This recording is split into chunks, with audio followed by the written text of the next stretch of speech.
En Europe, notre système agricole et alimentaire contribue fortement aux émissions de gaz à effet de serre et donc à la crise climatique.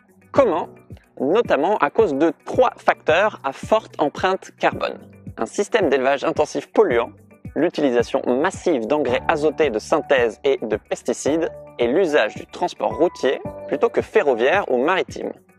Notre système agricole et alimentaire européen aggrave donc la crise climatique dont les paysans des pays du Sud sont les premières victimes. En effet, ceux-ci produisent de moins en moins à cause d'événements extrêmes plus fréquents et plus intenses, cyclones, sécheresses, températures extrêmes, à cause de saisons plus imprévisibles et à cause de la perte de fertilité des sols, de biodiversité et de réserves d'eau. Tout cela réduit les récoltes et enclenche un cercle vicieux qui rend les paysans encore plus vulnérables en cas d'aléa. Or, la PAC a sa part de responsabilité, car elle a fortement contribué au modèle agricole et alimentaire européen à forte empreinte carbone, et donc à la crise climatique et à ses impacts négatifs sur les paysans du Sud. Tout d'abord, la PAC n'oriente pas la localisation géographique des productions. Pourtant, cela permettrait un rapprochement des lieux de production agricole et de consommation, mais aussi une meilleure intégration de la filière agriculture-élevage. Ensuite, actuellement, les aides à l'hectare ne sont ni plafonnées, ni réellement conditionnées à des objectifs de pratique agricole ou de diversité des productions. Ces aides à l'hectare ont donc globalement favorisé une agriculture intensive à forte empreinte carbone et la spécialisation géographique des productions qui génèrent de fortes émissions de gaz à effet de serre.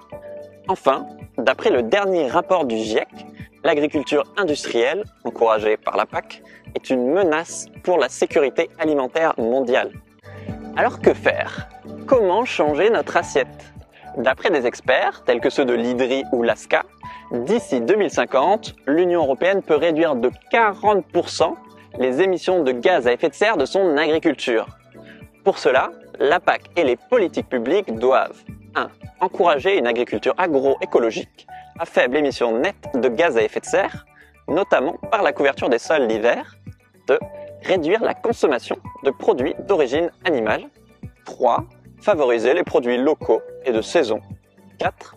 Relocaliser les productions près des lieux de consommation, notamment les productions fourragères près des élevages. 5. Réduire puis supprimer les importations de produits qui participent à la déforestation, comme le soja et l'huile de palme.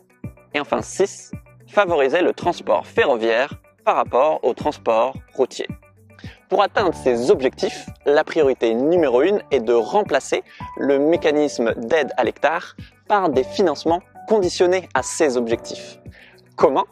En identifiant dans chaque région les types de systèmes agroécologiques peu émetteurs de gaz à effet de serre à partir de 5 critères. La diversification et la relocalisation des activités agricoles basées sur les besoins de consommation locaux. L'autonomie en azote et en fourrage des exploitations et des territoires. La priorité donnée au fourrage herbagé. Une réduction des dépenses énergétiques et une meilleure gestion des déjections animales. Sous l'impulsion de la PAC et d'autres politiques publiques, le système agricole et alimentaire européen aggrave la crise climatique et les paysans du Sud en sont les premières victimes. Une réorientation de la PAC et des politiques commerciales doit permettre d'inverser la tendance. En complément, des politiques alimentaires peuvent aider à diminuer la consommation de produits animaux, de produits transformés et à lutter contre le suremballage. Alors, à l'occasion de la renégociation de la PAC, changeons les règles, changeons la PAC.